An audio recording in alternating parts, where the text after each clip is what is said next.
bienvenidos a su podcast La Hoja del Olivo. El día de hoy tendremos un programa especial, inicio de año, y vamos a estar tratando los siguientes podcasts sobre el tema del libro de Mormón, ya que se acopla mucho a Ven, Sígueme y todo lo que vamos a estar viendo. Así que quédense con nosotros y pues para empezar, como siempre, iniciamos con las noticias. Juan, ¿qué nos tienes? ¿Qué noticias leíste esta semana que te interesaron?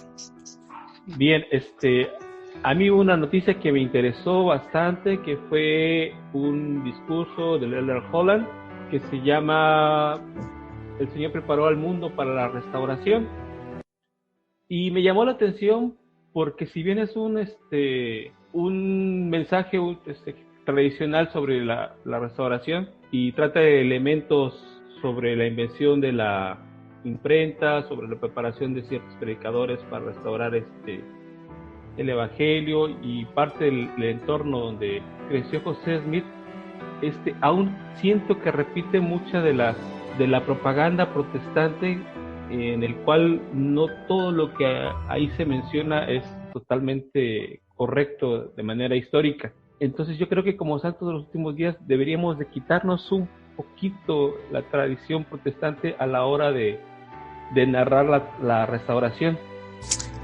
¿Refieres con tradición protestante para los que nos escuchan?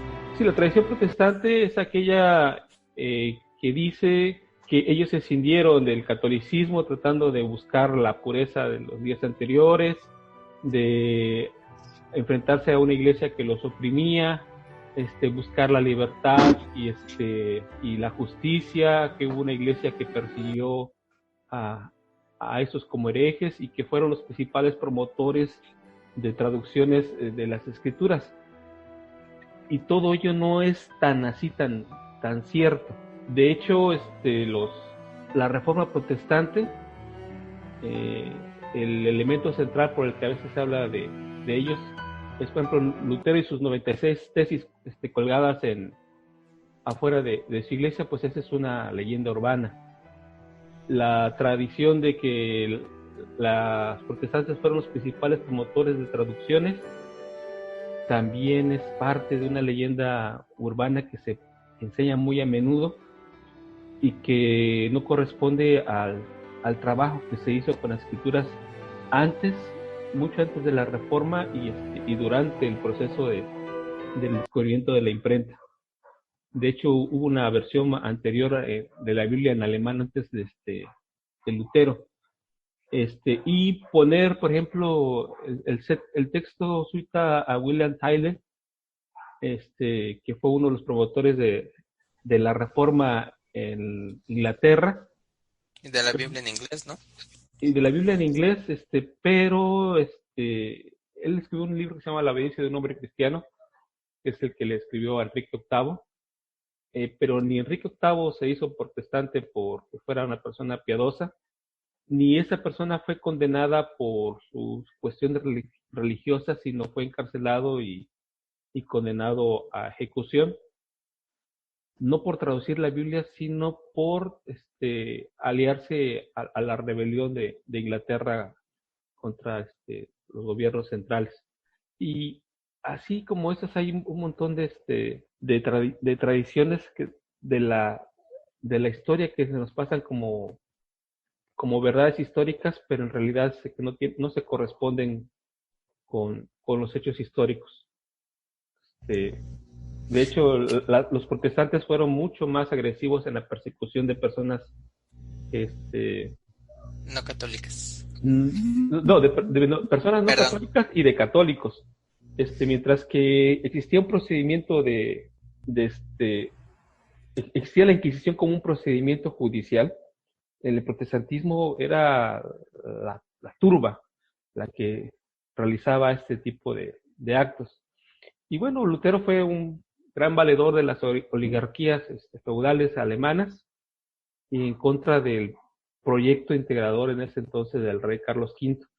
Entonces, obviamente, como norteamericanos que proceden parte de ese relato que se les cuenta una y otra vez, el L. Holland retoma eso como elementos de la restauración, pero siento que deberíamos de ampliar la visión de la restauración no solamente a pensar que el protestantismo preparó el advenimiento de la iglesia, sino un proceso mucho más amplio que fue lo que conoceríamos como la modernidad. Y entonces esa fue la noticia que a mí me llamó la atención, la parte más interesante. Claro. Sí. Hay que recordar que, pues, como autoridades generales y todo, pues están sujetos, ¿no? A veces a errores históricos, bueno, a mencionar cosas que no han sucedido, pero muy Bueno, interesante. en este caso, ajá. Nada más iba a mencionar que a mí me recuerda mucho hay un artículo, no recuerdo dónde lo leí ya hace tiempo, que habla que muchas veces nosotros como decimos, ay no, la Iglesia Católica, pero dice, muchos miembros se sorprenderían que tenemos más en común con la Iglesia Católica que incluso con los Con el protestantes. protestantismo, efectivamente. Correcto. Sí, esa Pero es bueno, la nota que yo destacaría. muchas gracias, Juan. Luis, ¿qué nos tienes? ¿Qué noticia esta semana?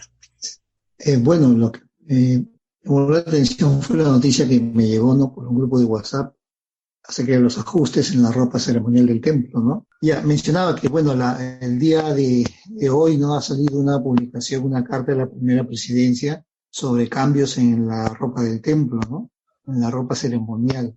No, quisiera una parte pequeña, ¿no?, que dice, ¿no? Nos complace anunciar ajustes en la ropa ceremonial sagrada utilizada solo en el templo.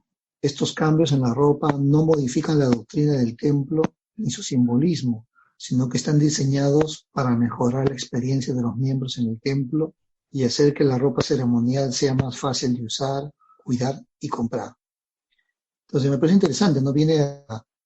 Se suma a los cambios ya anteriores que hubieron también en lo que es la ceremonia del templo, ¿no? Lo que es algunos elementos que se eliminaron o que se modificaron o que se simplificaron, ¿no? Entonces esta vez también ahora el cambio en la ropa en sí de ceremonial que se usa dentro del templo, ¿no? Entonces me parece muy interesante ahí, y lo más interesante me pareció es que en la carta de la primera presidencia se mencionan detalles, ¿no?, de la ropa en sí misma, ¿no? Qué elementos tenía y qué elementos van a cambiar, ¿no? Creo que querías decir algo, Javier. Sí, pues nada más hablando hoy en un grupo igual de WhatsApp sobre esos cambios, hablamos sobre todos estos cambios que ha habido últimamente, ¿no? El templo, que ya no está, a veces tal cual un video, bueno, depende, ¿no? A veces que vayas, que te ponga la película, pero hay veces que sí es el video al que estamos acostumbrados, hay veces que solo es como, no sé cómo llamarlo, diapositivas, diapositivas con sonido, y hablamos sobre este simbolismo que se ha estado simplificando y tal vez perdiendo en el proceso, y hablábamos que damos una posible teoría, ¿no? Pero que tal vez sí. Yo como soy humanazas, yo sí agradezco que se hagan cambios en la ropa del templo, porque yo siempre he batallado para utilizarla con tanto detallito que tiene. Además que yo tengo una ropa un poco antigua, entonces así batallo. Y mencionamos precisamente o sea, de los cambios en general, no específicamente tal vez en los de la ropa, pero sí en que tal vez tiene que ver con la generación en la que estamos, y tal vez los que pululamos ahora más somos los millennials, ¿no? Y que queremos todo ya masticado, ¿no? Ya sin tal vez hacer un esfuerzo más profundo en los simbolismos o en las palabras, en las oraciones que se decían. Entonces, sin embargo, pues son cambios inspirados y pues tenemos que seguir, ¿no? Y precisamente tratar de encontrar el porqué y pues vivirlos, ¿no? Así es.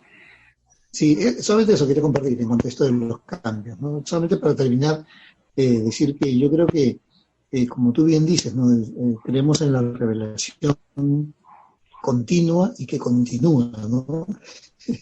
Como parece una redundancia, pero como tú bien dices, ¿no?, el Señor, las doctrinas, los principios, las ordenanzas, los convenios, no cambian en su esencia, pero sí se adaptan, ¿no?, a las características, a la madurez, a la preparación espiritual del pueblo, ¿no?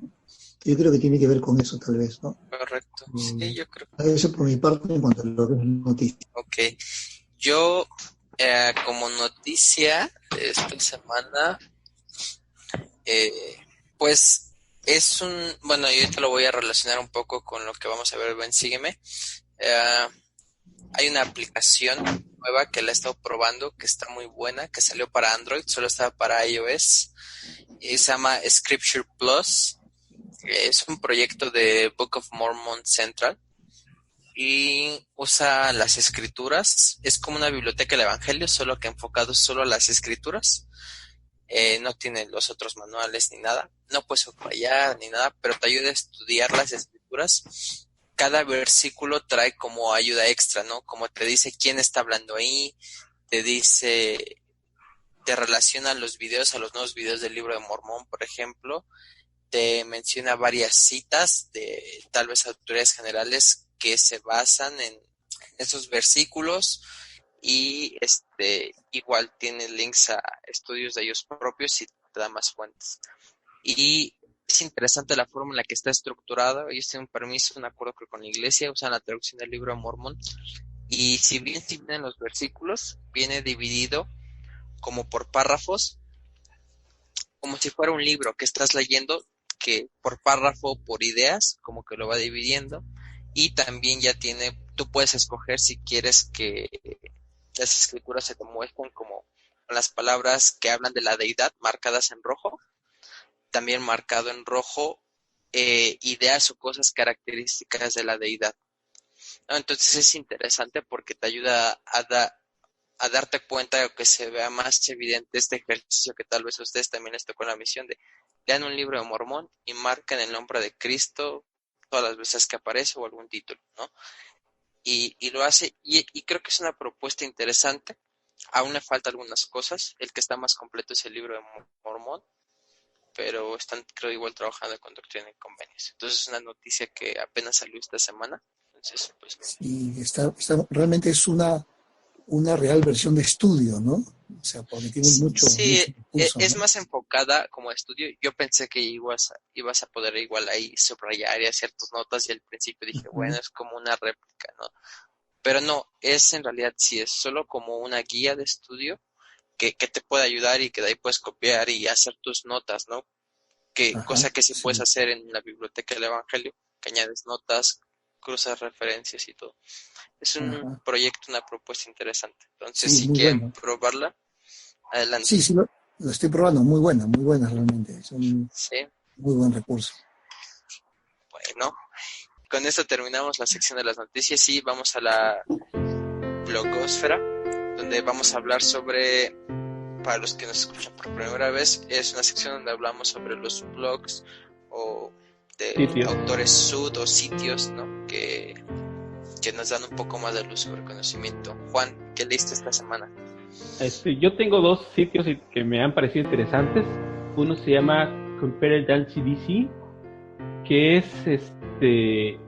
un sitio en el que puedes comparar las distintas versiones de Doctrina y Convenios desde 1833 hasta la versión más actual. Son 6 ediciones diferentes. Entonces te presenta la versión A y puedes compararla con la versión B, y con eso puedes ir viendo los cambios que ha tenido el texto desde su origen. Te va el sitio marcando en color qué palabras han cambiado o qué textos se han agregado o suprimido. A mí me parece una herramienta muy interesante de estudio para aquellos que quieren irse al detalle de la evolución y de la historia de Doctrina y Convenios. Interesante, la estoy viendo y me parece interesante. Había visto propuestas así, pero con la Biblia. Todos estos links los vamos a dejar en la descripción del podcast para los que lo quieran consultar. Interesante. Y menciona, hay una aplicación que se llama My Sword Bible, como mi Biblia espada, que precisamente hace algo parecido, pero con las versiones de la Biblia, ¿no? Lo comparas con la traducción, pero es interesante porque es con Doctrina y Convenios. Así es. Muy bueno. Está muy bueno. Sí, entonces para trabajo. Usaba, pero Biblia paralela usaba, que también es interesante. Ahí también pero eso, claro, es una web. Sí, puedes ver incluso Eso es lo que ustedes mencionan. qué secciones estaban originalmente, cuáles no, cómo viene alguna revelación, qué se le agregó a esa revelación después o qué se le separó para pasarla a formar parte de otras revelaciones. Es que algunas revelaciones son tres y se hicieron una sola, ese tipo de detalles o correcciones incluso de ortografía que tuvo después el profeta en su manera de redactar. También me parece una herramienta muy buena. Está muy bueno, ¿eh? La otra es una página que se llama studylikes.org. Este sitio tiene el comentario de Adam Clarke sobre la Biblia y me ha parecido una fuente interesante porque ese comentario fue utilizado por José Smith como parte de su trabajo para la revisión de las Escrituras, la versión inspirada. Adam Clarke era un ministro metodista, anterior al profeta José Smith, que hizo su esfuerzo por hacer un comentario completo de las Escrituras y muchas citas de este comentario aparecen en la versión inspirada que tenemos de la Biblia. Entonces, tanto para José Smith como para C.D. Rigdon, les pareció una herramienta interesante de estudio y de análisis y consideraron que había elementos suficientes para que algunas observaciones o modificaciones que hizo Adam Clarke pudieran pasar a ser parte de la versión inspirada en la que estaban trabajando cuando traducían la Biblia. Pues a mí también me parece una herramienta interesante de estudio.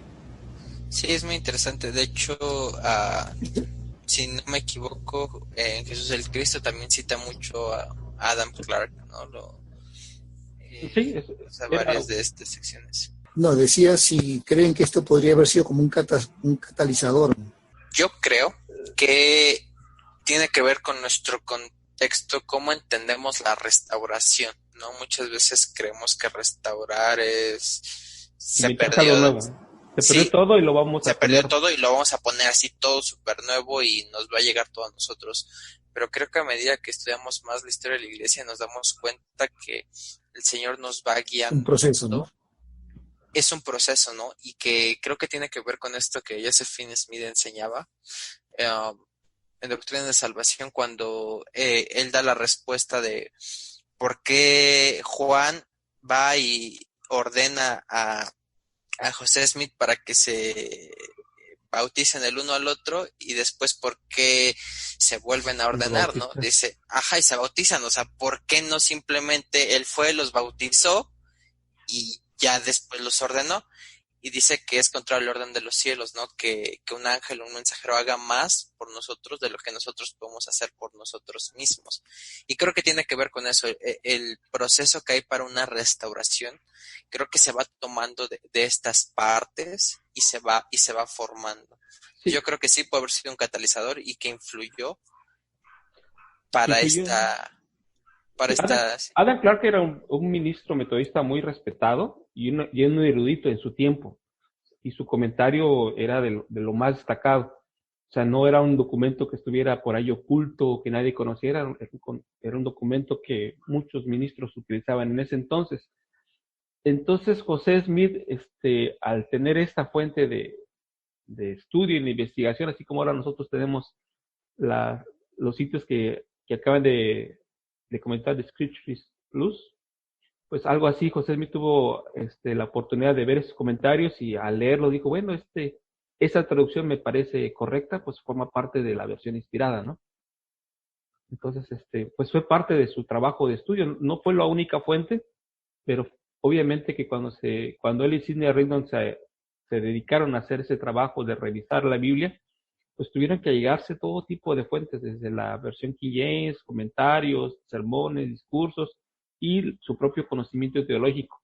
Y en la parte donde aún así quedaba duda o el tema era más complicado, pues recurrieron al Señor. Por eso tenemos algunas revelaciones que no tienen que ver ni con los comentarios, ni con la King James solamente, sino que son revelación personal que va más allá de esto. Pero sí, efectivamente son fuentes. Todo el libro de Moisés, ¿no? todo el libro de Moisés, que es una versión única, o algunas secciones de Doctrina y Comedia que son respuestas a los interrogantes, y que obviamente ni el comentario de Adam Clarke ni otros resolvían las dudas, Sí, pero creo que donde sí se las resolvían, decían, bueno, esto está, me parece una buena traducción, pues la subimos, sí, ¿no? ¿para qué retraducirlo ya hecho? Así, o para Sería simplemente... interesante, disculpen, sería creo interesante ver el porcentaje de comentarios. Sí, hay muchos citas que sí fueron tomadas literalmente, sobre todo en el Nuevo Testamento. En la revisión del Nuevo Testamento es donde más se puede ver esa recuperación. Sí. Entonces, pues, quien quiera adentrarse en ese estudio y comparación, obviamente es un trabajo pesado, pero por curiosidad histórica podemos recurrir a este comentario. Y pues serían los dos sitios que yo recomendaría. Estos serían pues yo los dos sitios que recomendaría para echarle un vistazo por ahí y completar nuestros estudios. Sí, había visto en Más Fe, me parece bueno, algunos artículos no son muy buenos, pero algunos sí son muy buenos, ¿no?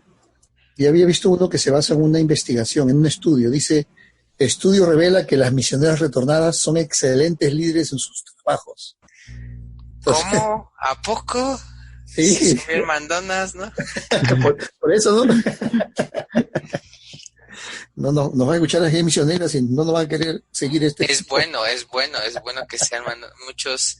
Desgraciadamente yo creo que es lo que sufre la iglesia. Tenemos mucha mujer muy fuerte y líder, porque desgraciadamente a veces, no sé, como que el hombre no quiere las responsabilidades que le corresponden, ¿no? Se hace a un lado, no asume. Se hace a un lado, sí, no asume.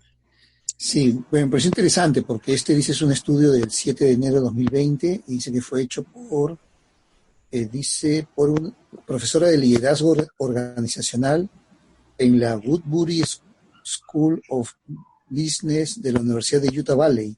Entonces, me pareció interesante porque en este caso ya no es una opinión, sino es basado en un estudio de liderazgo, ¿no? Entonces dice que es bueno, han investigado, han hecho un seguimiento a las mujeres misioneras y se han descubierto que generalmente cuando entran al campo laboral en sus empresas son buenas líderes, ¿no? Tienen una gran capacidad de liderazgo, ¿no? Bueno, yo creo que de por sí una mujer, aunque no haya sido misionera, pero sea una mujer fiel a sus convenios, es una gran líder, ¿no? Ahora, si le sumamos a eso, haber pasado por la misión, mucho más todavía, ¿no? Yo creo que es una ventaja que nos da a veces en el ámbito laboral a muchos miembros de la iglesia. La misión y simplemente el ser miembro de la iglesia, mucha gente, yo me he dado cuenta, ¿no? Tal vez yo crecí con eso y me pareció una habilidad nata, normal, ¿no? El exponer, por ejemplo, en la escuela, exponer un grupo, pues para mí era súper sencillo. Hace poco tuve mi trabajo terminal, que es como una exposición que hago ante sinodales y todo, y yo estaba bien tranquilo, pero mis compañeros estaban como muriendo, estaban sudando, estaban todos nerviosos, tartamudeando, ¿no?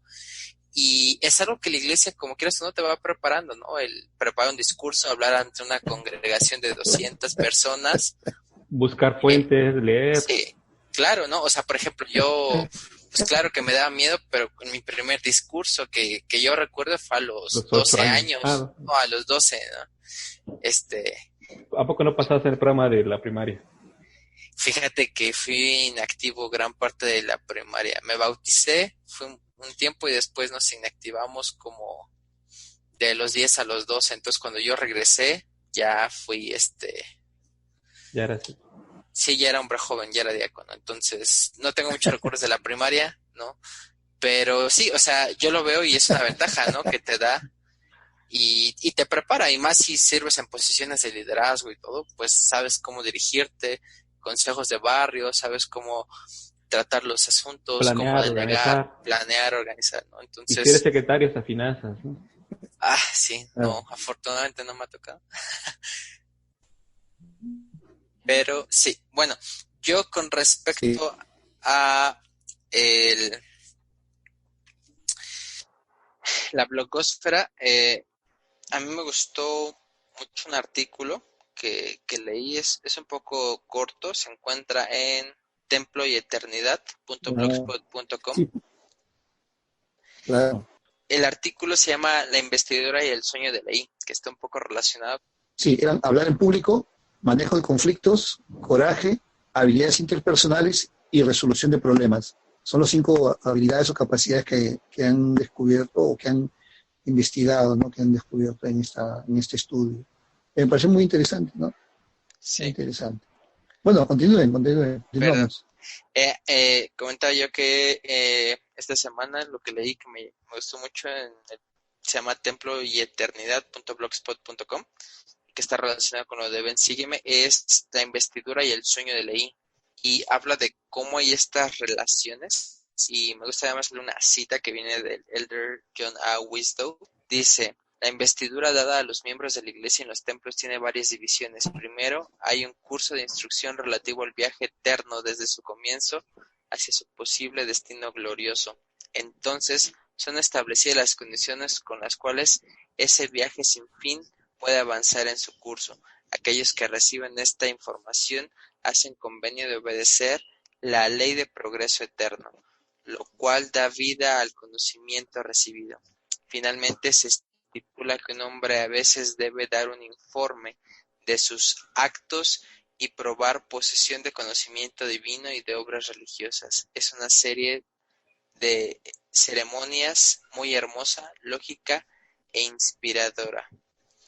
Y pues nuevamente me gusta porque les digo, no me gusta contárselos todo porque se los arruina, pero el artículo precisamente habla de la semejanza que hay con el sueño de Leí y la investidura, ¿no? Que precisamente se divide en 4 partes, se podría decir, la investidura, y después hace una relación con el sueño de Leí, ¿no? De precisamente estas 4 partes.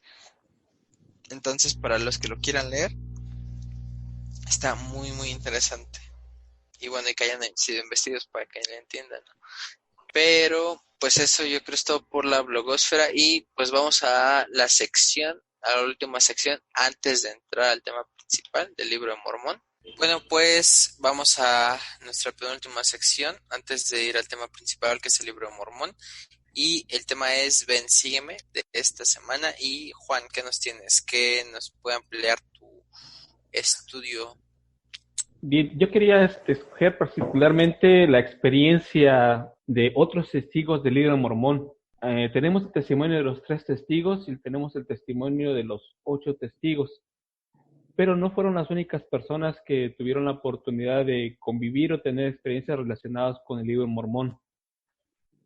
Una de esas personas fue evidentemente Emma Smith, quien acompañó a su esposo a traer las planchas. De hecho, era un requisito para obtenerlas el que fuera su esposa con él, lo que a mí se me hace una experiencia bastante sagrada, que no fue algo que Dios lo dejara solo, sino que era la persona indicada, la acompañó, y a veces cuentan en algunos testimonios cómo limpiaba y acariciaba los bordes de las planchas y el sentimiento sagrado que tenía con respecto a esta labor, y el sentimiento de reverencia que sentía cuando su esposo estaba traduciendo el libro Mormón con ella. Entonces, a que José Smith tuvo otros ayudantes como escriba, pues yo creo que esa experiencia con su esposa de escribir parte del libro Mormón fue de lo más sagrado, y ella también es un testigo de la veracidad y de la existencia del mismo. Otra experiencia que me gusta es la de Joseph Knight. Joseph Knight raramente no fue incluido dentro de los 12 testigos especiales, pero él igual narra su testimonio de cómo cuando el profeta fue por las planchas, él estaba esperando en la casa junto con los papás de José a que llegaran con las mismas, cómo él ayudó después con dinero, con alimentos y con hospedaje a la familia Smith, y sobre todo el testimonio del libro Mormón que él tenía fue tan fuerte que aún y cuando muchos de los testigos después apostataron por cuestiones personales, él permaneció en la iglesia todo el tiempo de su vida, y fue un miembro fiel. Ya ni los principales. Ya ni los principales, pero él sí permaneció ahí con el profeta Nauvoo, ya era un hombre anciano, pero él siguió ahí. Y también me llamó la atención el testimonio de William Smith, que aunque fue uno de los 8, él tiene otro relato también interesante sobre el Urim y Tumim.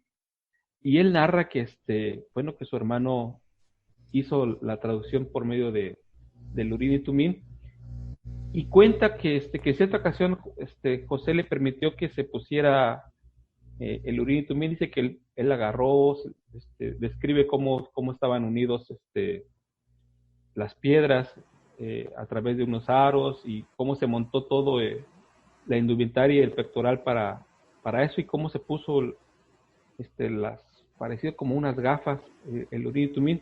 Dice, y lo usamos, aunque claro, cuando yo me las puse yo no pude ver nada, porque yo no tenía el don.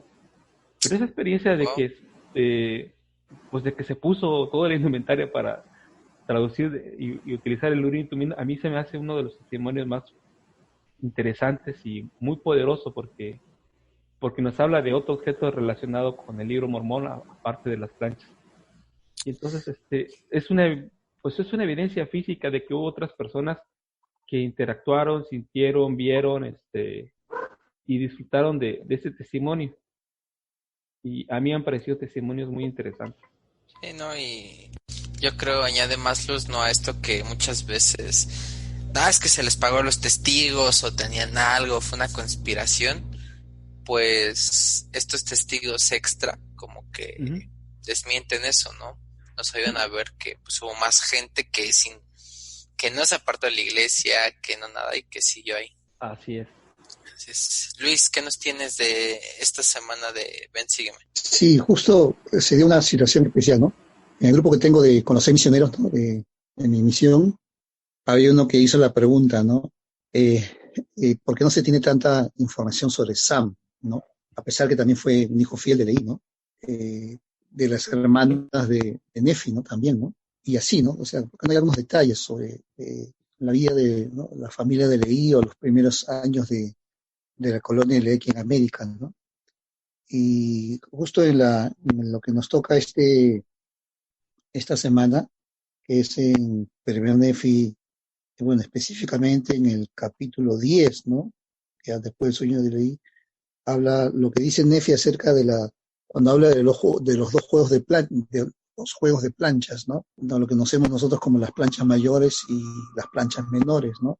También creo que la respuesta para mi amigo era lo que está aquí. Bueno, no, mencionaba de que creo que la respuesta a las preguntas de mis amigos era de que en cuanto a los juegos de plancha, ¿no?, las planchas mayores y las planchas menores, ¿no? Y lo que encontramos en capítulo 10 de Primer Nefi, ¿no?, donde leí los dos juegos de plancha que había preparado, ¿no? Y bueno, en el capítulo anterior, el capítulo 9, dice, ¿no? Y ahora bien, ya que he hablado de estas planchas, y aquí no son las mismas sobre las que escribo la historia completa de mi pueblo, pues aquellas en que hago la relación completa de mi pueblo les da el nombre de Nefi. Entonces, interesante lo que dice, ¿no?, que está la historia completa de su pueblo, una relación completa, dice su pueblo. Entonces, yo me imagino que hay mucha información que no tenemos, ¿no? Aparte de las que se perdieron en lo que eran las planchas de Leí o el libro de Leí, también no tenemos acceso, ¿no?, a mucha información del viaje de Leí. Bueno, no solamente era eso, era el contexto de las planchas mayores y menores, ¿no? Que muchas de las respuestas, de las preguntas que tenemos sobre los primeros tiempos de la colonia de Leí en América, tal vez no las tendremos, ¿no? Habrá que esperar. Yo siento que más adelante. Que a Sam le ha de haber pasado como a Joseph Knight, ¿no?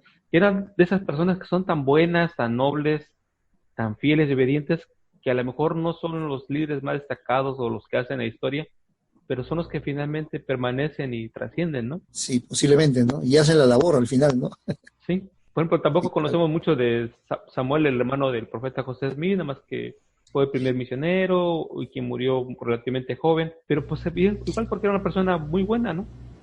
Yo siempre he tenido la curiosidad de ¿por qué le pusieron Don Carlos?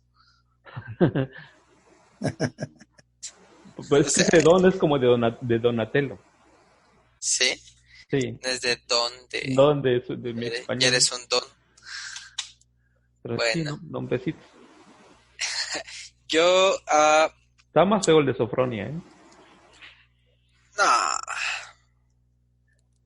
En inglés pronunciado suena mejor que bueno, sí. Don Carlos, ¿no? Don Carlos. Don Carlos. Bueno, yo esta semana del sueño de Leí estuve leyendo precisamente la simbología y lo que hay en relación con Edén y el jardín perdón, el jardín de Edén y con el sueño de Leí. Precisamente hay muchas cosas, ¿no? En común, el árbol, todo, pero va a detalles más. Hay un versículo en el libro de Mormón que aparentemente, bueno, en el manuscrito original estaba bien, pero después como que en un intento de corrección pues salió el tiro por la culata y pues hoy en día tenemos la cuestión incorrecta. Este versículo debería, dice, bueno, el manuscrito original que está en primera de Nefi 12:18, dice, a great and a terrible wolf divided them, ye, even the sword, espada, of justice, of the eternal God. Habla de una espada de la justicia del Dios eterno, ¿no? Y en la versión que tiene en su celular y probablemente impresa en el libro de Mormón, dice The Word of Justice, la palabra de justicia. Se ha hecho un estudio y en realidad hay más probabilidad que sea espada, porque hay muchas referencias a espada de la justicia y muy pocas con respecto a The Word of Justice, ¿no? Y es interesante porque ¿qué es lo que hace Dios cuando expulsa a Adán y Eva? Pone a Un ángel con una espada, ¿no? ángeles, ajá, con una espada encendida, ¿no? Para que oculten el lugar, ¿no? Entonces se empieza a ver toda esta relación que hay y nuevamente y me dio mucha luz, ¿no? Que igual probablemente, bueno, el jardín de Edén, como, bueno, no sé si sepan, pero se cree que estaba en una montaña, ¿no? Y que nuevamente esto se relaciona a los templos, que siempre en un lugar alto, y que al menos el jardín de Edén estaba en una montaña, y que eso podría añadir un simbolismo y que probablemente también se vio en el sueño de Leí, ¿no? Y tendrá mucho simbolismo, ¿no? Cómo nos va a costar trabajo, que vamos a ir cuesta arriba, aferrados a la barra de hierro, ¿no? Para llegar hasta allá. Entonces es muy interesante esta analogía, estos simbolismos. Y bueno, también yo creo es válido mencionar que estaba leyendo, y nuevamente tiene que ver con esto que mencionaba Luis y que hablábamos del proceso de la restauración. Hace poco estaba leyendo el libro de la vida de José Smith, escrito por su madre,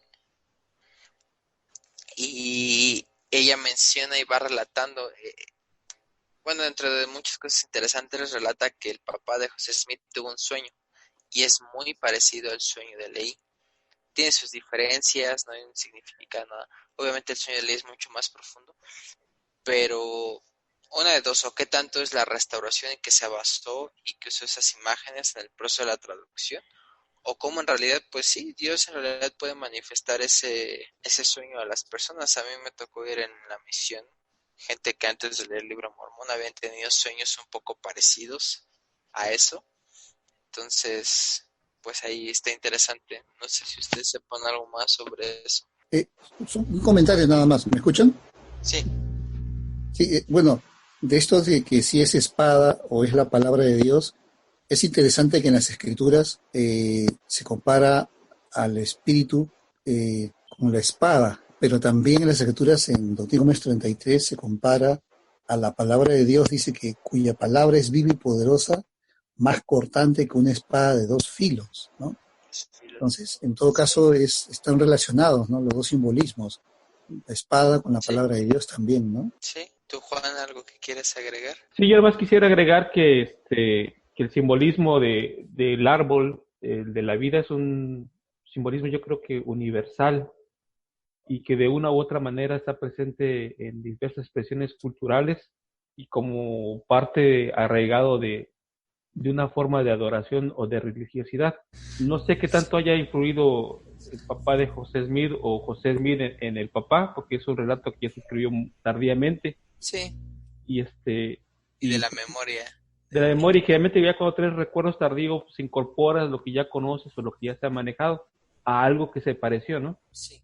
Algo también que ahorita me acordaste es de un estudio que leí de Margaret Baker. Precisamente habla de la incorporación habla del fruto blanco y que no había nadie que mencionara precisamente este fruto blanco o alguna escritura, algún lugar, un fruto blanco y deleitable, ¿no? Y ella lo menciona y que es impresionante cómo puede coincidir con la época en la que el libro de Mormón fue escrito y hace esa relación. Hay un estudio, no lo leí mucho. Sí, es parte de su disertación en la conferencia de los mundos de José Smith. Sí, Ella dio esta conferencia en la Biblioteca del Congreso y dice básicamente si el libro Mormón surgió en un contexto del año 600 antes de Cristo, en el periodo del rey Sedequías, debe tener tales y tales elementos que eran los que estaban vigentes. Vamos a ver si los tiene y va encontrando varios elementos que están relacionados con este periodo histórico. Sería bueno un día hablar de Margaret Baker y por qué no se ha bautizado. Es otra influencia metodista. Es que hasta parece que es miembro. Sí, es otra de las influencias metodistas recientes que tenemos. Sí, pero bueno, ya nos hemos alargado. Vamos directamente al tema principal, que es... Vamos a ver específicamente sobre las teorías, o algunas de las teorías, no podemos abarcar todas, que hay muchas maneras y medios, tantos que no puedo enumerarlas. Y vamos a empezar con Luis. ¿Qué teoría nos tienes tú, Luis, acerca del origen del libro de Mormón? Ok. Bueno, a mí me tocó analizar sobre, o exponer brevemente, ¿no?, sobre lo que algunos críticos reclaman, ¿no?, que José copió mucho de la estructura y contenido del libro Mormón de una obra de Ethan Smith que se llama View of the Hebrews, que es algo así como Vista de los Hebreos, ¿no? Entonces, esta es una de esas teorías, ¿no? Y lo interesante de esto es que el Centro de Estudios Religiosos de la Universidad Brigham Young publicó ese libro, ¿no?, completo, y lo puso online, ¿no?, en el Instituto Maxwell también se puede ver, y en el Centro de Estudios Religiosos de la Universidad Brigham Young, ¿no? Claro, está en inglés, por supuesto, ¿no? Y ahí uno puede tener acceso y hacer lo que Juan siempre nos hace acordar, de ir a la fuente directamente, ¿no?, y poder revisarlo, ¿no? Yo todavía no he tenido tiempo de revisarlo personalmente, así que me voy a basar en un comentario que hizo nuestro apreciado hermano Welch, ¿no?, sobre esta teoría del origen del libro de Mormón, ¿no? Y sí, Welch hace una comparación, hace un paralelismo entre los dos libros, ¿no?, y resalta algunos puntos. Pero antes de eso, encontré algo interesante que mencionaba Welch también, ¿no? Y es de que ya existía una tradición, ¿no?, en esa época, y que lo que escribió Ethan Smith no era algo, digamos así, nuevo u original, ¿no? Permítale leer unas pequeñas partes, ¿no? Dice, ¿no?: la tradición en la que Ethan Smith escribía estaba basada en trabajos de eruditos ingleses, quienes identificaban a los aborígenes australianos y americanos como judíos en una época tan temprana como el siglo XVI. Es una cita de Bushman, ¿no? Sí, una observación. Entonces, por ahí, nada más una observación. Y sí, así sí, claro, como los ingleses tenían una tradición de que los aborígenes procedían de las tribus de Israel, también los españoles, los conquistadores españoles, traían la misma tradición de que los pueblos de América, los pueblos descubiertos, de alguna manera eran también descendientes de los hebreos. Aunque es curioso el notar, bueno, en la parte de la historia, la forma en la que esas dos diferentes culturas, a pesar de traer estas mismas bases, tratan, o la forma en la que esa es la conquista. Los americanos, bueno, los gringos, por así decirlo, los ingleses, básicamente ellos fue relegar y matar, masacrar a estas personas, ¿no? ¿Y qué sucede aquí? Hubo castas, ¿no? Había hasta este inmenso, ¿no?, de tentempié, mulato, de tanta raza, tanta mezcla, pero hubo y se les dieron derechos, ¿no?, en la Nueva España, cosa que en Estados Unidos, sí, bueno, lo que ahora es Estados Unidos, se les cristianizó, porque el proyecto era cristianizarlos, y parte de esa cristianización era creer que, por ejemplo, cuál era Santo Tomás, y que ellos eran restos de la casa de Israel que estaban aquí traídos, o que algunos creían que Moisés se los había traído, algún descendiente de Moisés o algún jefe de ese entonces se los había traído para acá. Sí, Entonces, y la verdad es que Ethan Smith entonces estaba retomando parte de eso. De esa tradición, ¿no? Uh-huh. Pero aquí leía lo que mencionaba este artículo, era que esas ideas eran bastante antiguas, ¿no? Dice, por ejemplo, acá que la idea alcanzó las costas americanas a mediados de 1640, con John Eliot. Dice que un famoso puritano llamado el apóstol de los indios, quien también creía, ¿no?, que los indios provenían de las tribus perdidas por medio del estrecho de Bering, ya sea que cruzaron una época que hubo un puente, ¿no?, de agua congelada o en barcos, ¿no? Sí. Y luego vuelve a mencionar otros también, ¿no? O sea, muy interesante, ¿no? Mencionan otros más, como en 1775 con James Adair, que incluso escribió una obra que se llama Historia de los Indios Americanos, ¿no? Muy similar a lo que hizo Ethan Smith. Y así menciona acá este estudio, entonces lo que siempre nos dice Juan, de ver el contexto, me parece muy interesante, ¿no? O sea, que al final Ethan, como ustedes bien dicen, tomó solamente una tradición que existía y escribió esta como casi novela, ¿no? Ahora, lo que pude encontrar aquí, ya lo que menciona ya hermano Wells, cuando hace la comparación, menciona algunos puntos resaltantes que hay diferencias, ¿no? Dice, por ejemplo, en la Vista de los Hebreos comienza con un capítulo sobre la destrucción de Jerusalén por los romanos, ¿no? Sí. En cambio, no dice nada, sin embargo, de lo que menciona leí en cuanto que Jerusalén fue destruida por los babilonios, ¿no? Según el libro de Mormón. Hay una gran diferencia ahí, ¿no? Luego también de que Vista de los Hebreos habla de signos celestiales específicos que marcaron la destrucción romana de Jerusalén. En el libro de Mormón no hay ningún detalle de estos supuestos signos celestiales o señales, ¿no? Luego en el capítulo 2 de Vista de los Hebreos se mencionan muchas profecías, ¿no? Muchas profecías del Antiguo Testamento sobre la restauración de Israel, ¿no? Deuteronomios, Isaías, Jeremías, Amós, Oseas, Joel, ¿no? Con capítulos y versículos específicos, y es el argumento de peso o sustento bíblico para Vista de los Hebreos, pero a excepción de Isaías 11, ninguno de ellos, de los anteriores citas, está en el libro de Mormón, ¿no? Si hubiera sido una copia, tendría que citar muchos de ellos, si no la mayoría, ¿no? Luego en el capítulo 3, capítulo 3, que es el capítulo más largo de Vista de los Hebreos, hay numerosos supuestos hebraísmos que se mencionan como prueba, ¿no?, de algunas palabras indias que supuestamente también son hebreas, ¿no? Y ninguna de esas palabras está en el libro de Mormón, ¿no?, citados por el libro de Mormón, ¿no? ¿Qué más? También menciona, por ejemplo, un quinto punto, por ejemplo, que los antiguos indios usaban la palabra aleluya, ¿no?, que es una palabra que venía de parte de los israelitas. Tampoco se menciona en el libro de Mormón, ¿no? Después menciona nombres también, ¿no? Nombres que supuestamente son nombres de origen hebreo, ¿no? Acá ponen, por ejemplo, Keal, Lani, Wow, Pale, Courbet, y una lista, ¿no? Más de 175 palabras también, que tampoco están ausentes en el libro de Mormón, ¿no?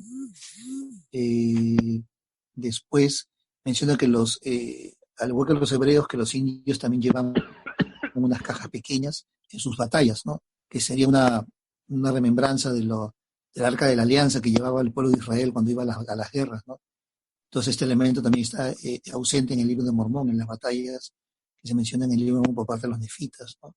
Y así menciona, bien interesante, menciona una lista, ¿no? Por el tiempo no tomar todas, menciona una gran lista donde hace una gran diferencia, las diferencias que hay en cuanto a detalles sobre el Vista de los Hebreos y el libro de Mormón, ¿no? Que bueno, ya quedaría uno podría analizar y estudiar con más detalle, ¿no? Pero lo que trata aquí el hermano West es de mencionar que así como hay similitudes por la tradición que hemos mencionado, también hay grandes diferencias en muchos detalles, ¿no? Que estas diferencias no hacen probable que haya sido una copia, ¿no? El libro de Mormón basado en el libro de Vista de los Hebreos. Así es. Entonces eso es lo que quería compartir yo por mi parte. No sé si ustedes quieren agregar algo más en cuanto a esto, ¿no? Que el libro es aburridísimo, ¿eh? El libro of the Race es muy, muy aburrido. O sea, lo empiezas a leer y repite muchas cosas, divaga un buen en la idea en la que quiere llegar y pega por aquí, pega por allá y finalmente te termina aburriendo su lectura porque se las da de muy erudito y la verdad se pierde mucho el autor. De hecho, igual algo como evidencia José Smith, si no me equivoco, él mismo cita el libro y lo cita en el periódico de la iglesia Ah, como alegre, ¿no? Como miren, o sea, esto sí. podría demostrar o confirmar, ¿no? Lo que menciona el libro de Mormón.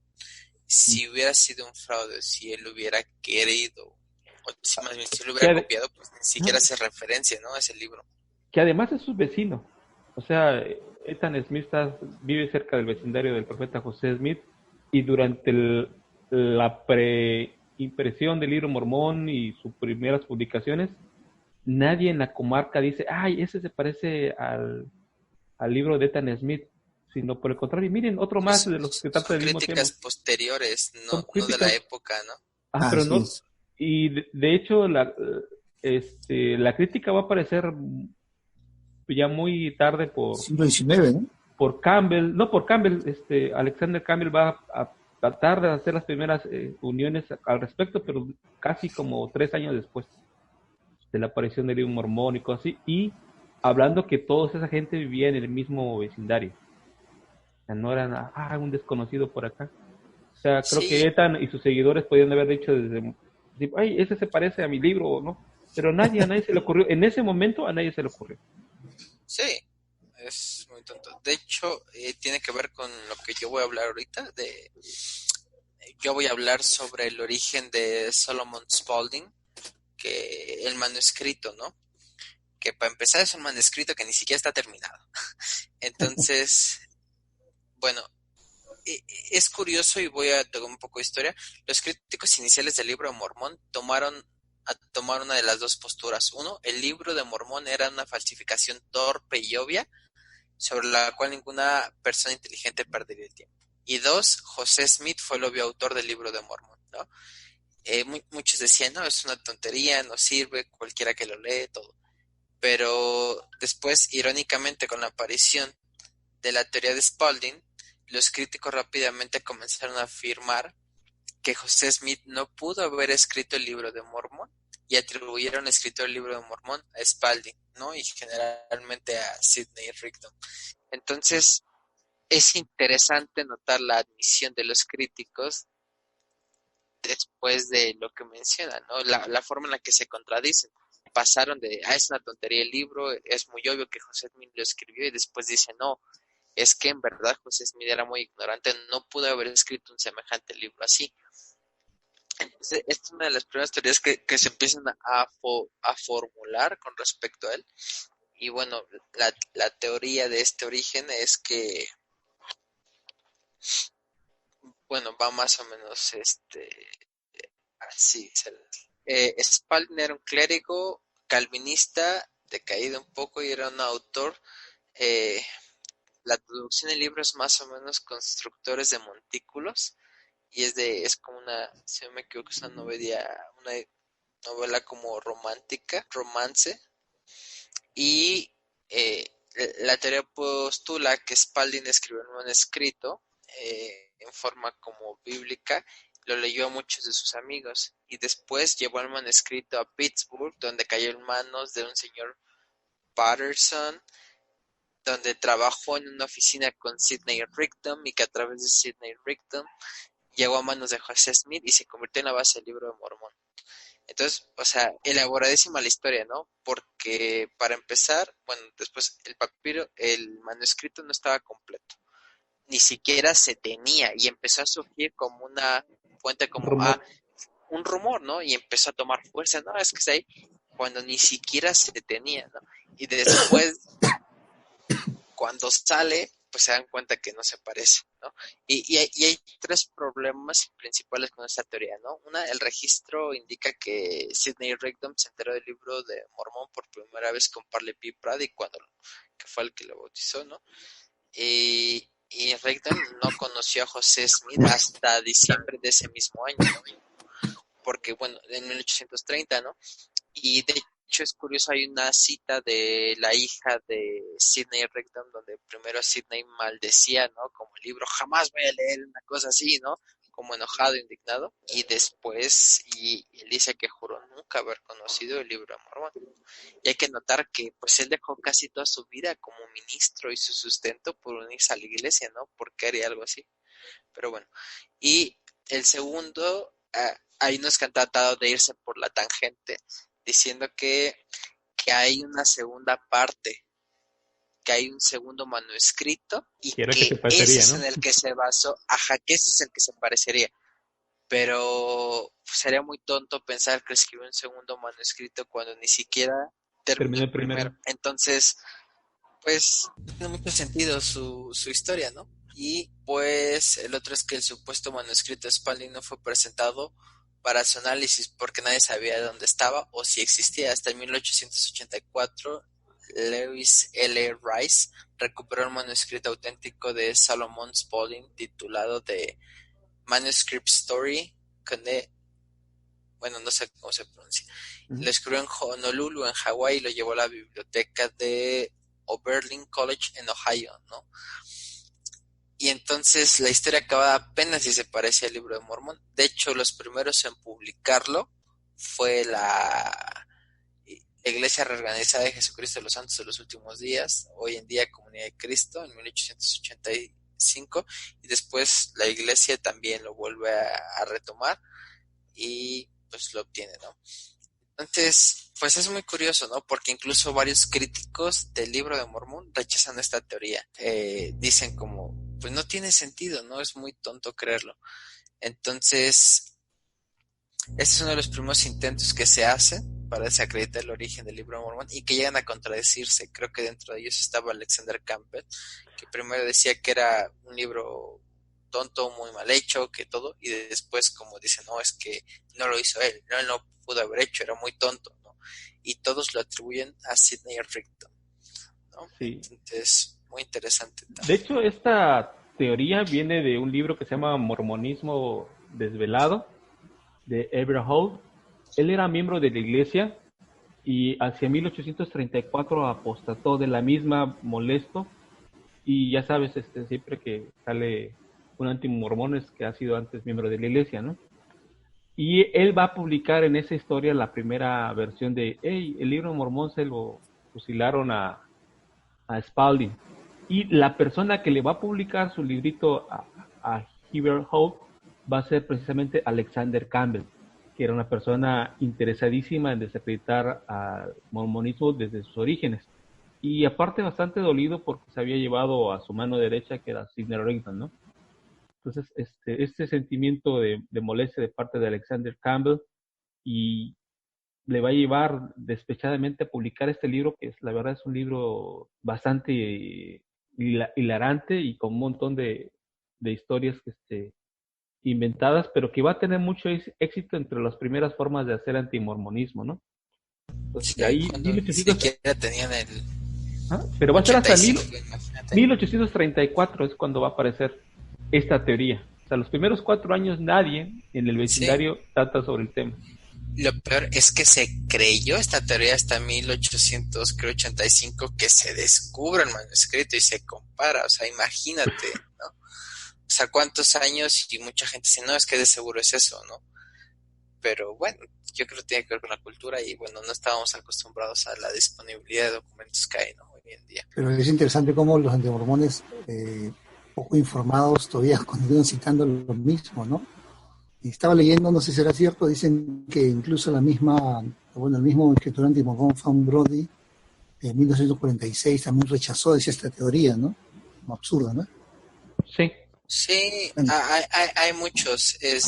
Está Fan Brody, dice, nadie uh-huh. sabe mi historia bueno, aquí está más o menos traducida. Dice, la tenue cadena de evidencia acumulada para apoyar la teoría de Spalding-Rigdon se rompe por completo cuando intenta probar que Rigdon conoció a José Smith antes de 1830. Ajá. Entonces, él mismo dice que se rompe. Era muy improbable que José Smith haya conocido a Rigdon antes. Pero sí. Y bueno, vamos con Sí, Juan. básicamente es como decir, Ah, bueno, como Javier es de la Ciudad de México y Juan también conoce la Ciudad de México, probablemente se conocían antes, ¿no?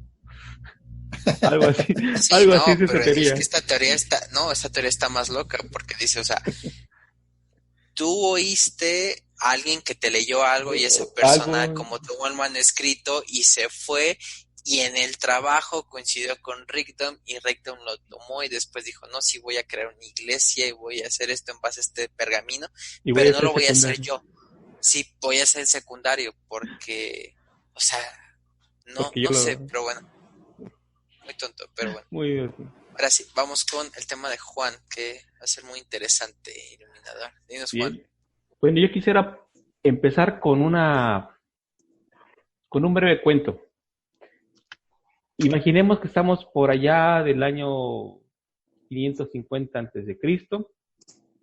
Los judíos han regresado a Jerusalén, se han reconstruido su templo y se aparece entre ellos una persona que no cree en las escrituras que están publicadas y llega y dice, yo creo que esta escritura que ustedes están haciendo aparecer no puede ser cierta porque esto que ustedes hacen presentar como un escrito de Moisés, en realidad lo que tiene son fuentes babilónicas. Ustedes pueden mirar a Babilonia, pueden encontrar relatos de jardines de Edén con ángeles y la historia de los primeros padres. O incluso yo creo que este relato del diluvio lo han de haber copiado de las tradiciones Sumerias. sumerias y mesopotámicas. Entonces, a mí me parece que esas escrituras no pueden ser inspiradas por Dios. Y lo que es más curioso es que la forma en que presentan a la divinidad y a los dioses se parece muy cercano a los vecinos de aquí de Ugarit. Casi son las mismas escrituras. Si ustedes comparan lo escrito en Salmos o en Isaías con los escritos de Ugarit, verán que son escrituras muy semejantes. Yo creo que aquí alguien ha copiado o ha hecho una trampa para hacernos presentar unas escrituras como reveladas por Dios, cuando en realidad son textos sacados de otros libros sagrados. Yo puedo decir que versiones de los Salmos o de Ezequiel corresponden a tradiciones de aquí mismo de Medio Oriente y que ustedes nos quieren presentar esta restauración del templo y esas nuevas ordenanzas como si fuera algo antiguo, pero yo sé que lo han copiado de otras fuentes. Entonces, quería comenzar con esa historia porque muchas de las críticas que a veces se hace al libro Mormón tiene que ver precisamente con el contexto. Los críticos del libro Mormón han ido en dos bandos. Primero, durante buena parte de la crítica literaria que se hizo al libro Mormón, quería hacerlo aparecer como un libro torpe, un libro muy mal escrito, con una pésima redacción. Y a mediados del siglo pasado apareció una persona muy extraordinaria que era Nibley, que por primera vez presentó elementos que relacionaban el libro de Mormón con culturas antiguas, con nombres antiguos, con tradiciones y elementos que correspondían a la antigüedad, tanto del viejo mundo como del nuevo mundo. Y su trabajo fue tan demoledor que durante mucho tiempo el antimormonismo no tuvo una respuesta firme para hacer frente a los descubrimientos que Neil le presentaba entonces. Estos descubrimientos se fueron ampliando con trabajos arqueológicos que de alguna u otra manera trataban de expandir la comprensión del libro mormón. Entonces, ese trabajo de asociar el libro mormón con parte de lo que ocurría principalmente en Mesoamérica por los mismos periodos, pues fue un trabajo bastante loable y que dejó mucho tiempo a la crítica del libro mormón silencio. A partir de entonces, a partir de los finales de los años 80 y hacia la actualidad, se dio un proceso de que como no podía atacarse por la vía antigua, ni ni por la vía histórica del libro mormón, fue volverlo a retrotraer al siglo XIX y decir, bueno, este libro es obra de José Smith, y vamos a ver en qué se parece o en qué copia a sus contemporáneos. Y Y es una crítica que ha perdurado hasta el día de hoy y que ha hecho no solamente que haya corrientes al interior de nuestra iglesia que consideren actualmente al libro mormón entre algunos miembros como una ficción religiosa o como una mentira piadosa, y que lo creen como algo bueno y útil para su comprensión religiosa, pero no como un libro verdadero o con un origen antiguo. Y este tipo de personas obviamente hacen de lado los aspectos históricos que Nible y otros han destacado y resaltan los elementos que evidentemente se encontraron Negativos. En la antigüedad, y obviamente retoman el ambiente histórico en el que José Smith se crió. Y aquí yo creo que hay la primera trampa. Cuando una persona traduce o habla, obviamente hablas en tu contexto, hablas en tu idioma, hablas conforme a la expresión que tú has aprendido. Y la familia de José Smith es una familia profundamente religiosa. Y esa familia está compuesta por metodistas, está compuesta por calvinistas que asisten a la iglesia presbiteriana, está compuesta por un padre que ha tenido influencia del universalismo y otras religiones, y son personas que todo el tiempo están estudiando las escrituras. Y obviamente nos hablan de que asistían a las reuniones de otras iglesias, que asistían a los movimientos de avivamiento. Estas personas entonces hablaban y dominaban el lenguaje que se estaba dando en su momento en el ambiente religioso. Entonces, cuando ellos van a hablar en este lenguaje, no conocen otro. No podemos esperar que José Smith hable con palabras o con textos diferentes a los de sus contemporáneos.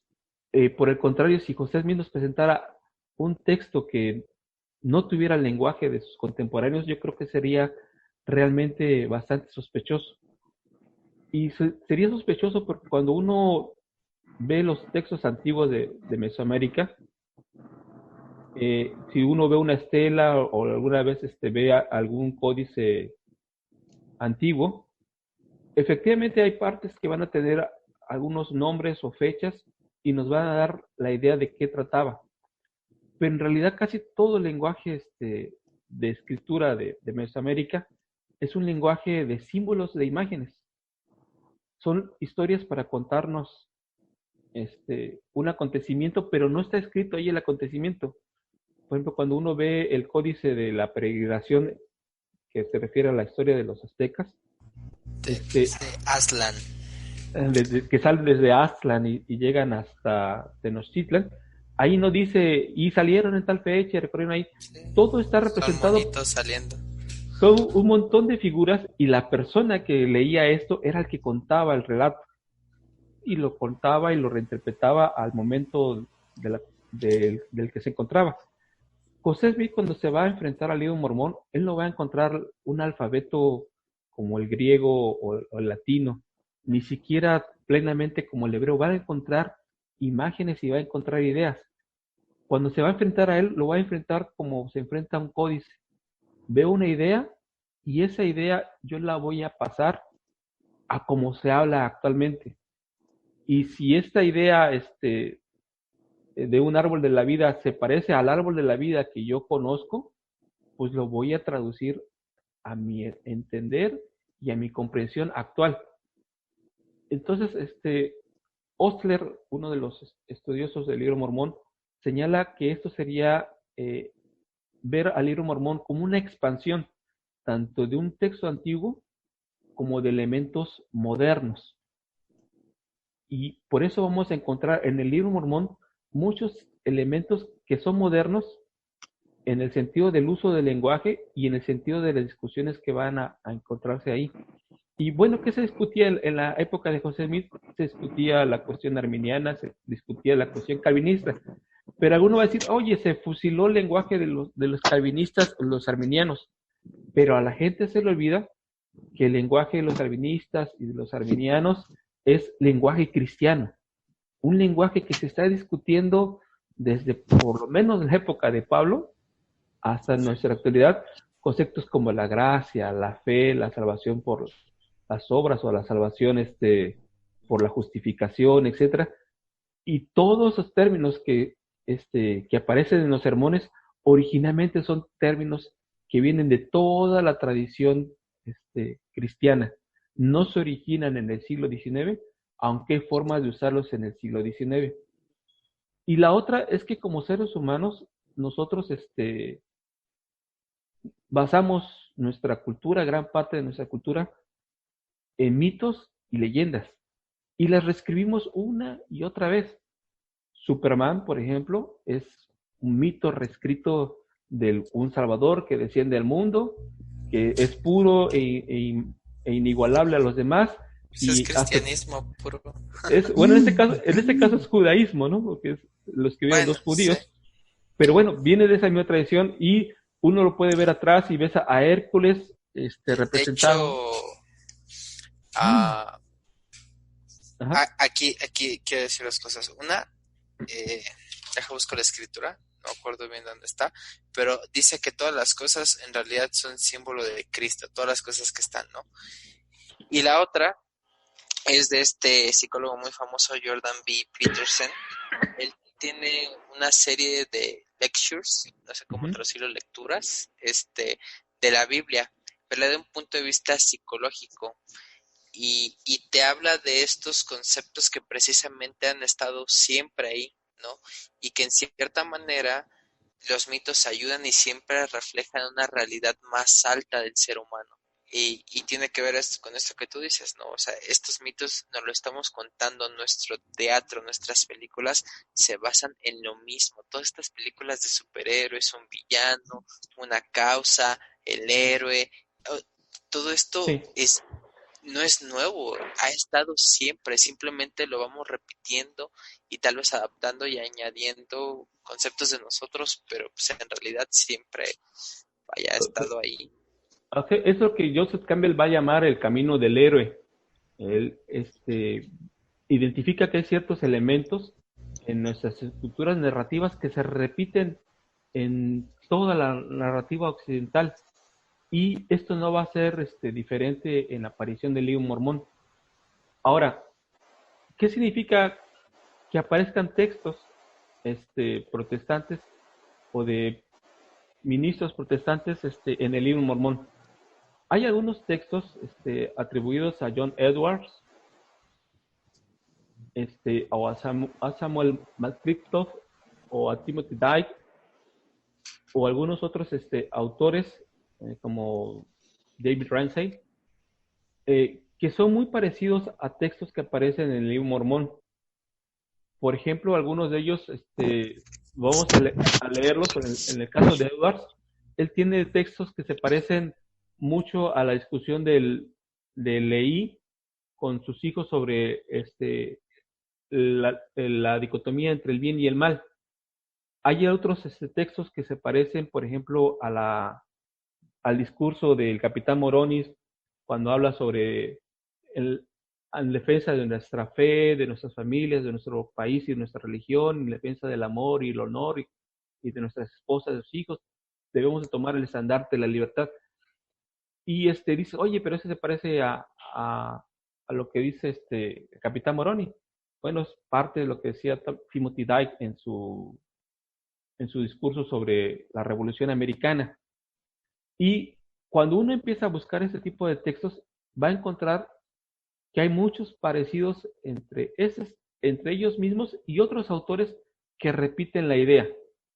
Es decir, ese discurso, por ejemplo, en defensa de nuestra fe y que levantan el estandarte, lo dijo George Washington también, lo dijo 4 o 5 predicadores como George Whitefield y otros.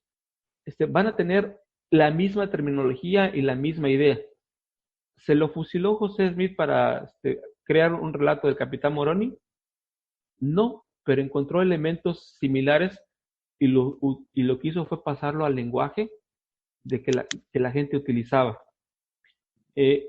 Algunos de las personas que hacen ese trabajo de crítica literaria comparando lo que es el texto del siglo XIX con el libro de Mormón, también hacen a veces un análisis tramposo, porque si bien hay muchos párrafos que se pueden parecer, cuando tú ves todo el sermón donde se está tomando la comparativa, en realidad el sermón y el contexto es totalmente diferente. Y lo que encuentras es, hey, esas personas hablan un lenguaje similar porque son lenguajes de religiosos, pero están hablando de una temática diferente. Y algunos críticos van a agarrar como 3 o 4 palabritas y va a decir, oye, pero es que esto se lo fusiló de aquí, y van como armando un párrafo, un Rompecabezas. rompecabezas tomado de 5 o 6 sermones para querer decir que uno fue sacado de eso. Ah, Este, ah, ah, ajá, Aquí hay dos cosas que me gustaría agregar precisamente sobre eso. En el libro leí hace poco de A Case for the Book of Mormon de Tad R. Callister. ujú, Precisamente hay un capítulo donde toma estos puntos de estas teorías, más o menos de las que hablamos, y al final hay una en la que resume y que es precisamente lo que dicen los críticos y ponen como una lista como de 20 libros de los cuales José Smith se pudo haber basado, ¿no? Y ujú. dice, en realidad es casi imposible creer que una persona como él, sin preparación, sin nada, tomara todos estos libros y que segmentara y seleccionara y que le fuera dando, porque también hay discursos que tienen que ver con las batallas, que no me acuerdo ahorita el nombre de los títulos, pero lo relaciona como discursos que dieron en batallas, Sí, o sea, y lo tratan de juntar y dicen, es como requiere, híjole, muchísimo creer que se formó de aquí, tomándole de aquí, de aquí, de acá, de acá y de allá. Y el otro precisamente es en eso, hay una charla de Fair Mormon, no recuerdo el año, pero fue de su director, que se me fue el nombre, Wells eh, o Peterson. no me acuerdo, pero bueno, es el que normalmente siempre presenta a todos los ¿Mm? discursantes, Stanley y S. él, pero Peterson. esta vez discurse, y habla de la famosa de CES Letter, la carta al Ah, la CI, carta del... Ajá. y habla una parte en la que él empieza a mostrar cómo precisamente los críticos juegan con esta temática de la traducción, ¿no? Y dice, mire, vamos a analizar, y empieza a analizar, y dice, aquí está el libro. Dice, ¿sonó parecido?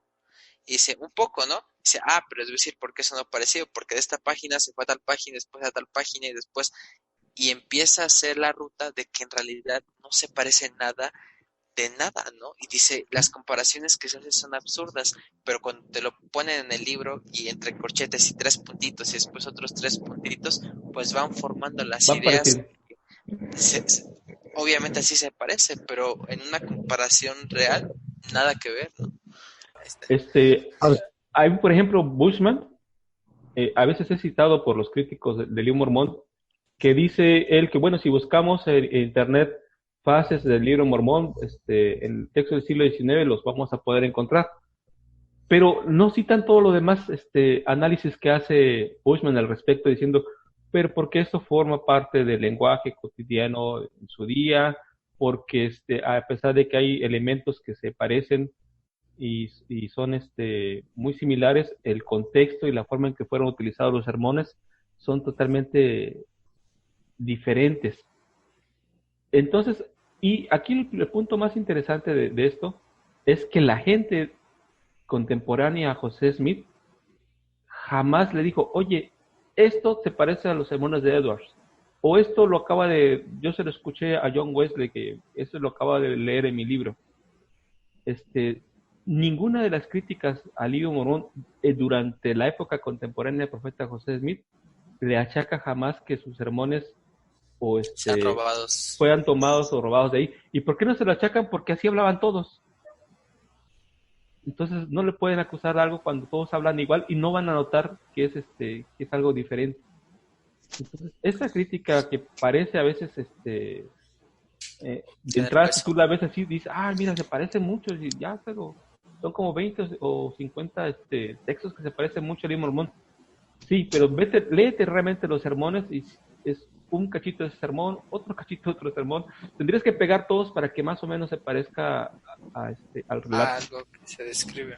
Entonces, lo que sí tenemos es que José Smith eh, vio en los grabados, en el texto de Mormón, experiencias que siendo humanos se pueden traspasar a su propio ambiente y a sus propias dificultades y críticas, y obviamente él va a traducir o va a igualar un texto antiguo y situaciones antiguas a situaciones de sus contemporáneos.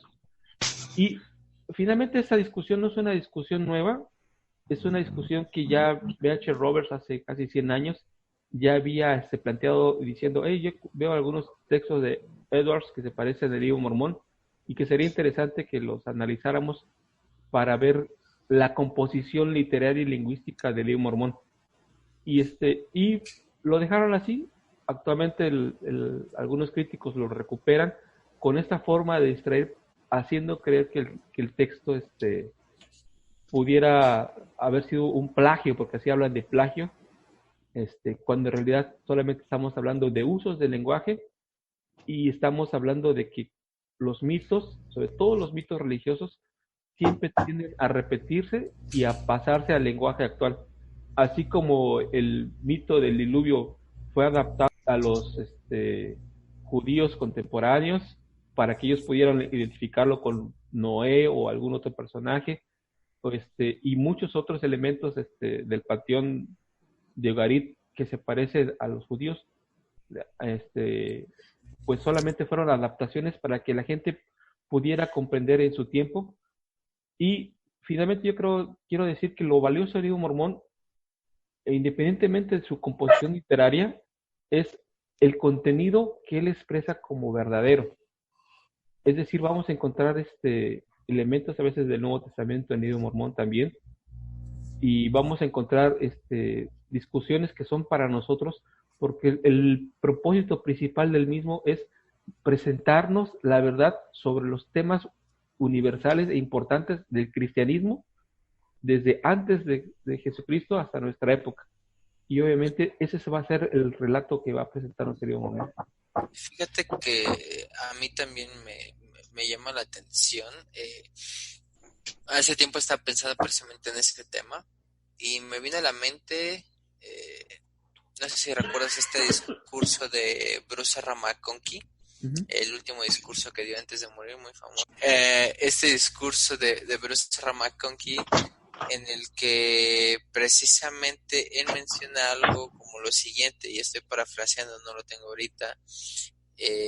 Dice: voy a mencionar algunas palabras que tal vez a ustedes les sonarán conocidas o que piensen que están en las escrituras, pero dicen no es así, sino que el Señor me las ha dado a mí nuevamente y me las ha revelado como a aquellos en su época. Algo así menciona, ¿no? Y la idea es esa, ¿no? Él dice, tal vez yo voy a decir cosas que van a sonar como escritura, pero yo no las estoy citando en escritura, sino que Dios me las dio a mí. Y siento que muchas veces hay que recordar eso, ¿no? Que Dios da, Él es el que da todo, ¿no? La luz, el conocimiento y todo. Y muchas veces le puede dar porción de verdad a otras personas que tal vez pudieron haber dicho lo mismo, ¿no? Y no porque alguien lo haya dicho antes quiere decir que se lo copió a alguien, ¿no? Y me gusta ese ejemplo, ¿no? Que pone Bruce R. McConkie. Entonces se me hace bastante interesante. Sí, y nos vuelve otra vez al tema de que el Señor comparte la verdad con otras personas, o otras personas han llegado a conocimiento de ciertos elementos de verdad, y por ser verdaderos son recuperables. No tiene sentido volver a inventar la rueda cuando ya existe, ¿no? Uh-huh. Entonces el Señor lo que ha hecho es eso: mira, José, esto es lo que tengo para ti, tienes un libro que traducir, obviamente retoma de tu lenguaje, de tu experiencia, y haz tu lo trabajo. Tuyo. Juan, o sea, sería en este sentido lo que tú explicas, de que en la traducción José Miguel utilizó palabras, lenguaje, ideas de su época, de su tradición, de esa época, de la tradición cristiana de esa época, para expresar lo que el Señor le inspiraba por medio de revelación. A eso, ¿en ese sentido te refieres? Sí, porque imagínate, si José Smith hubiera realizado la restauración en un ambiente católico, su lenguaje y la forma en que expresaría el libro Mormón muy probablemente reflejara los escritos de San Francisco de Asís o de San Ignacio de Loyola, ¿no? Ajá. Y porque igual contendrían elementos de verdad o elementos de experiencia. Sí, que se retoman. Que se retoman, entonces y de él lo hecho a la retomaría. fecha cada quien lo puede ver, o sea, yo me he leído cosas de Santo Tomás de Aquino, de sus escritos catequísticos y de San Agustín, Ajá. de Hipona, y la verdad yo digo, estos cuates parecen miembros, estos no parecen católicos, ¿no? O Sí, sí, sea, sí. yo digo, estos no son católicos.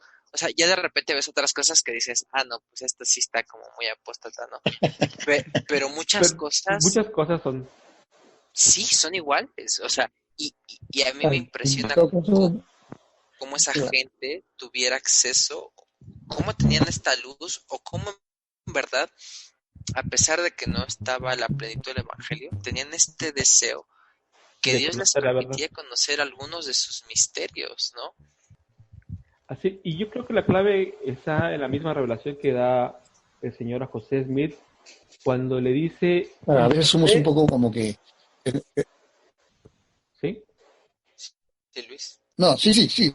Sí, bueno, sí. El Señor le dijo a José Smith, dice, y le hablé desde los cielos y le di mandamientos para que se cumpliese lo que escribieron los profetas, lo débil del mundo vendrá y abatirá lo fuerte y poderoso, para que también la fe aumente en la tierra, para que la plenitud del evangelio sea proclamada por los débiles y sencillos hasta los cabos de la tierra y ante reyes y gobernantes. Aquí la clave es, el Señor habló desde los cielos, fue algo muy diferente a lo que hizo con cualquier otro clérigo. Alguien que era más débil y más básico vendría a batir a lo fuerte y poderoso. Y lo importante es para que la plenitud de mi evangelio sea proclamada. Había parte del evangelio, había principios verdaderos, pero el Señor le reveló a José la plenitud, y esa plenitud se expresa en el idioma mormón, con su lenguaje, con sus características propias de alguien de la frontera norteamericana, creado en un ambiente protestante, creado dentro de un avivamiento y dentro de una familia muy religiosa, que obviamente va a hablar lo que todos los días escuchaban en sermones y lo que todos los días leían en sus oraciones y estudios de las escrituras. Sí, a mí me gustaría nada más, bueno, para ir concluyendo con dos cosas y que igual, invitaciones. Una es un libro que se llama Leap of Faith, que es como salto de fe, y es un libro que igual aborda todas las cuestiones tal vez difíciles del libro de Mormón, y si bien no da una respuesta a cada uno de ellos, porque el mismo autor dice, yo no pretendo ser un experto, un erudito, pero sí como una persona con el criterio suficiente para analizar las pruebas dadas por los expertos, y te va llevando igual por la parte de esto de Solomon Spaulding, de todas estas cosas y todas estas teorías, y al final te dice que requiere un salto de fe para creer que el libro de Mormón fue traducido por el poder y la autoridad de Dios, y que Moroni le entregó las planchas al profeta José Smith. Dice, pero requiere un salto de fe aún más grande, El creer otro. todas estas teorías para explicar el origen del libro de Mormón. Dice, ambos requieren un salto de fe. Tú debes escoger de cuál quieres dar, ¿no? Y obviamente por principio Y de la baja de Ockham es más fácil aceptar que el libro Mormón es una traducción hecha por José Smith a pensar que tuvo que hacer todos estos pegotes y retazos sí, y un montón de textos que y una persona preparada. nada más para juntarlos te llevas más de 3 meses, te lo puedo asegurar en lo que yo he estado revisando sus textos, ¿eh? Nada más Ahora para va. verlos. Sí, Hay un ahora. comentario muy Sí, interesante de Harold Bloom, no sé si pudieron ver, de este crítico americano, este crítico que es de origen judío, no crítico literario, este erudito Harold Bloom en su libro La religión americana, que habla del profeta José Smith, ¿no? Y de su labor, de su obra, del libro de Mormón. Es muy interesante lo que él dice, ¿no? Este crítico literario, y compara a José Smith como un genio, ¿no? Lo que él dice, ¿no? Y lo compara con Mahoma o con otros líderes religiosos, ¿no? De renombre, ¿no? uh-huh. Y lo que ustedes mencionan justamente, lo que están mencionando, ¿no?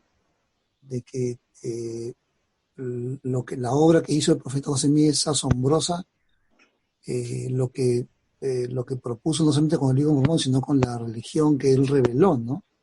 Con todos estos elementos que trajo del mundo antiguo, ¿no? A esta época, ¿no? Y es muy interesante porque que un crítico literario, ¿no? Se asombre, ¿no? Se admire, ¿no? A José Smith me pareció muy, muy interesante, y para nada Harold Bloom lo trata de minimizar o de decir que plagió o copió, Sino de ¿no? comprender, Sino ¿no? en Cómo fue el proceso. Sí, sí, ha pasado la ajá, crítica desde José Smith es un ignorante que no bueno para nada a Ahora, un genio un genio. era un, teológico. era un Tolkien, ¿no? Porque, no, es que Ah, Sí, de hecho hay una cita, no la tengo, la compartí en mi Facebook una vez, pero ahí habla de que dice que la obra que más se puede asemejar al es el libro Señor de de los Mormón Anillos de es tantos el Señor nombres, de los lugares. Anillos. Ajá, la única diferencia es el tiempo que se hizo versus los 30 y tantos años que Tolkien le tomó versus la experiencia que Tolkien tuvo, o sea, la formación Formación académica detrás académica. de él, o sea, sobre todo. Y de hecho eso es el otro y el último punto que quería abordar, que, que es una cita bueno, de Hugh Nibley, que él le daba a sus alumnos. Les daba la tarea, dice, tienen que escribir un libro, ¿no? Un libro como el libro Mormón, y les dice, dado que José Smith era más joven que la mayoría de ustedes y no tan experimentado o bien educado como cualquiera de ustedes en el momento en que él tenía los derechos de autor del libro de Mormón, no debería ser demasiado pedirles que lo que entregan al final de semestre, que les daré un poco más de tiempo que el que él tuvo. Tienen que hacer un documento digamos, de 500 o 600 páginas, llámenlo un libro sagrado si lo desea, dele la forma de una historia, cuente sobre una comunidad de errantes de judíos en la antigüedad, tenga todo tipo de personajes en sus historias, involúcrelos en un todo de tipo de vicisitudes públicas y privadas, deles nombres, cientos de ellos, pretendiendo que sus nombres son hebreos y egipcios reales alrededor del año 600 antes de Cristo. Sea pródigo en detalles culturales, técnicos, modales, costumbres, artes, industrias, instituciones religiosas, ritos y tradiciones. Incluyan largas y complicadas historias militares, económicas, hagan que su narrativa cubra 1000 años sin grandes lagunas, mantenga una cantidad de historias locales interrelacionadas yendo de una vez, siéntase libre de presentar la controversia religiosa y discusión filosófica, pero siempre en un entorno plausible.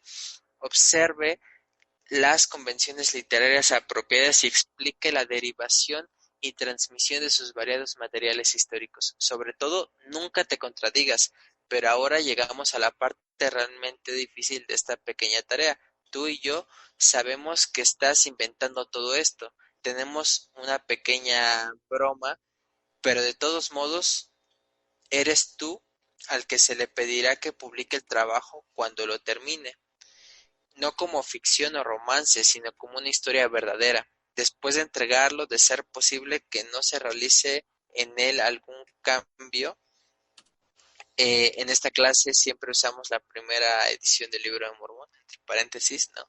Dice, además debe invitar a todos y a cada uno de los estudiosos a leer, criticar su trabajo libremente, explicándoles que es un libro sagrado a la par con la Biblia. Si parecen demasiados escépticos, podría decirles que los tradujo del libro de registros originales con ayuda de Urim y Tumim. Eso les encantará. Además de disipar sus dudas, podría decirles que el manuscrito original estaba en planchas de oro que obtuvo de un ángel. Ahora vaya a trabajar y buena suerte. Entonces me gusta mucho, ¿no? La tarea que él hace y el reto que él les da, ¿no? Y de hecho aquí le falta, hay otra cita que igual viene y habla del tiempo, ¿no? Y dice, yo les estoy dando más tiempo, ¿no? Porque yo los voy a dar hasta fin de semestre, pero debería de tener el tiempo que él tuvo, ¿no? Y la preparación que él Sí, tuvo. el tiempo neto no fue ni un semestre. Exacto, ¿no? Y por ejemplo, igual Tad R. Callister en su libro lo menciona, ¿no? Muchas cosas que mencionaba en la época en la que José Smith estaba, que se veían como cosas locas, como civilizaciones grandes, o sea, ni siquiera es en Mesoamérica, ¿no? Pero civilizaciones grandes, como que de piedra, las cosas. Y si hay muchas cosas que se nos critican y que sí, en realidad tal vez no tenemos respuesta, ¿no? Dice, pero tampoco tenemos la respuesta de muchas otras. Y él hace una comparación como una tabla de todas las cosas, o en este caso sobre todo cosas arqueológicas, que no había una explicación y que ahora la hay, ¿no? Dice, requiere más fe creer que no se van a contestar, que se van a contestar porque el tiempo nos ha enseñado esto.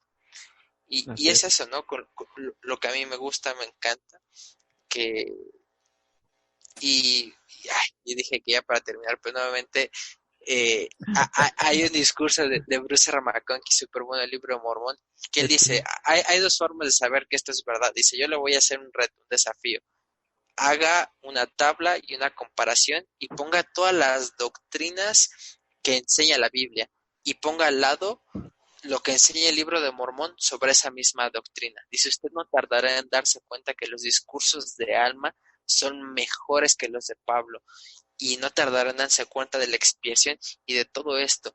Y si usted se podrá tardar mucho, o la otra es más sencilla, lea este libro y cada vez que lo lea, pregúntese si un hombre ordinario pudo haber escrito algo así, ¿no? Y yo creo que la respuesta está ahí, pero muchas veces a nosotros o a los críticos queremos buscar, encontrar el meollo del asunto, queremos encontrar el negrito en el arroz, ¿no? Para sí, tratar de explicar el origen. sí, y aquí la invitación es a quienes han leído sobre la crítica literaria procedente del siglo XIX, a que puedan leerse algunos de estos sermones, si no se duermen antes de terminarlos, y verán que, aunque parece parte del lenguaje, el texto y la comparación es muy superficial. Y las discusiones, precisamente de Mormón, son discusiones bastante más acabadas y tienen un contexto único dentro del cual se dan. Entonces, olvídense es que esto parece plagio del siglo XIX. Denle un vistazo a los sermones, vamos a dejarlo algunos enlaces para que puedan consultarlos y dirán, se parecen la forma de hablar, pero no tiene nada que ver con el libro de Mormón. Exacto. Pues no sé si tengan alguna otra conclusión que agregar para ya dar por concluido este. No, creo que no, solamente yo por mi parte nada más eh, decir, ¿no? De que realmente, como ustedes han mencionado, ¿no? O sea, hay muchas cosas todavía por aprender en cuanto al libro de Mormón, ¿no? Su origen, su desarrollo, el contenido, ¿no? Pero tal vez lo más importante es el mensaje que tiene, ¿no? La veracidad y el mensaje que tiene, ¿no? De invitarnos a todos a venir a Cristo, ¿no? Nuevamente en esta dispensación y de seguirlo, ¿no? Y creo que esa es la fuerza del libro de Mormón, ¿no? Que nos ayuda a sacarnos más a Dios por medio de Cristo, ¿no? Así Eso es. solamente quería agregar.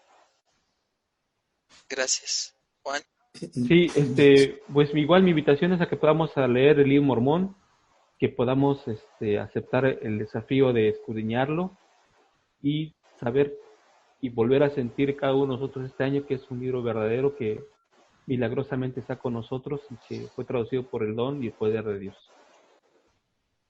así es. Muchas gracias por escucharnos, por estar aquí y les pedimos una disculpa por los problemas técnicos, pero les rogamos que entiendan que estamos en 3 diferentes ciudades, en 2 diferentes países y que nos esforzamos por traerles el mejor material y prepararnos. Si tienen alguna sugerencia o algo, no duden en hacérnosla saber. Nos pueden escribir. ¿Cómo te encuentran a ti en redes sociales, Juan? Si Bueno, tienes o... nos pueden escribir en los comentarios de iVoox.